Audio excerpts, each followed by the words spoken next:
Okay, ang madalas na tanong na naririnig ko ay, naniniwala ka ba sa afterlife or pangalawang buhay? Medyo malabo yung tanong kasi when you say naniniwala, that's my personal thinking. And it may or it may not be true. Personal truth yun eh. Kaya ang mas magandang tanong ay, may ebidensya ba sa life after death? 'Di ba? Or at least yung kaya nating patunayan or malaman about life after death habang nabubuhay pa tayo. Kung meron nga ba based on real evidence. So, let's find out. Pero bago yon, mabanggit ko lang, napaka-unique na topic ng anything na may kinalaman sa death or kamatayan. Morbid na topic siya at maraming tao would rather not talk or think about it. Pero lahat tayo will experience it kasi wala namang hindi namamatay. Lahat tayo aabutan nito at some point. Tayong mga tao, we have different experiences. May mayaman, may mahirap. Iba-iba tayo ng environment, educational background. Pero kahit nasan ka man, at some point mamamatay ka. Pagdating sa aspeto na to, pantay-pantay tayo. Depende na lang kung papaano or kung kailan. Yung iba, baby or bata na mamatay. Yung iba, teenager. Yung iba, swerte hanggang 100 plus pa minsan, di ba?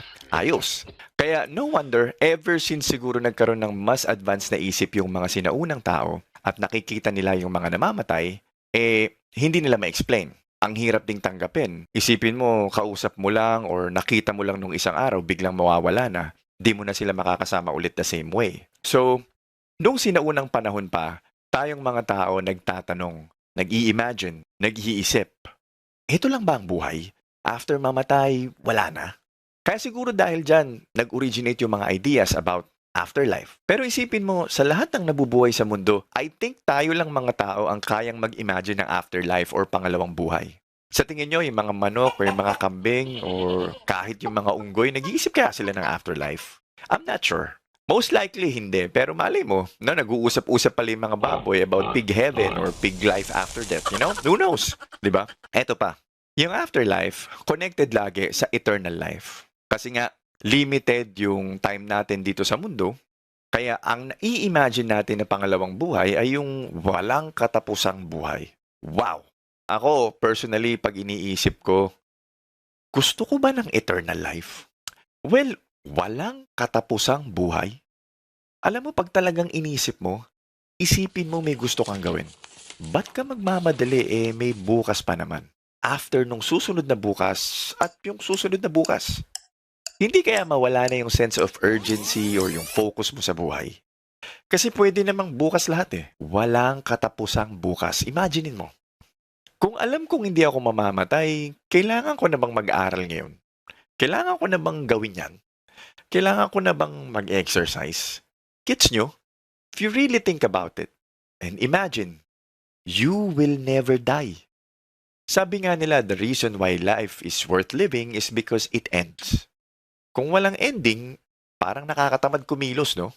Ewan ko, siguro tamad lang talaga ako. Pero I think the reason why we are so excited and hopeful for the idea of eternal life is because never nating may experience yan dito sa Earth.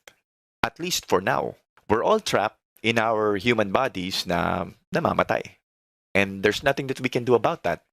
Modern medicine has extended yung human lifespan, pero not to the point na eternal life. Okay, so everyone will die. It's just a matter of when or how. So ito yung mga how people die.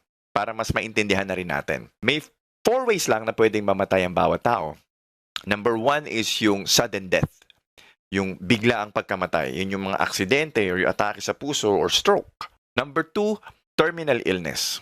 Advanced form of cancer, dementia, or Alzheimer's. Number 3, organ failure. Kadalasan yung baga or yung kidney nagkakaproblema. Number 4 is yung frailty. Unti-unting paghina ng katawan, usually dahil sa katandaan. Maraming tao sa ngayon ang namamatay ng ganito. And a big part of that is because of modern medicine. Nai-extend na yung buhay. Alam mo yun, yung tipong kaya nilang gawin na humihinga ka pa kahit hindi ka na makagalaw. Sabi nila, 6 out of 10 people die this way. May makapangyarihan nga ba na tunay na lumikha sa atin lahat? May makapangyarihan nga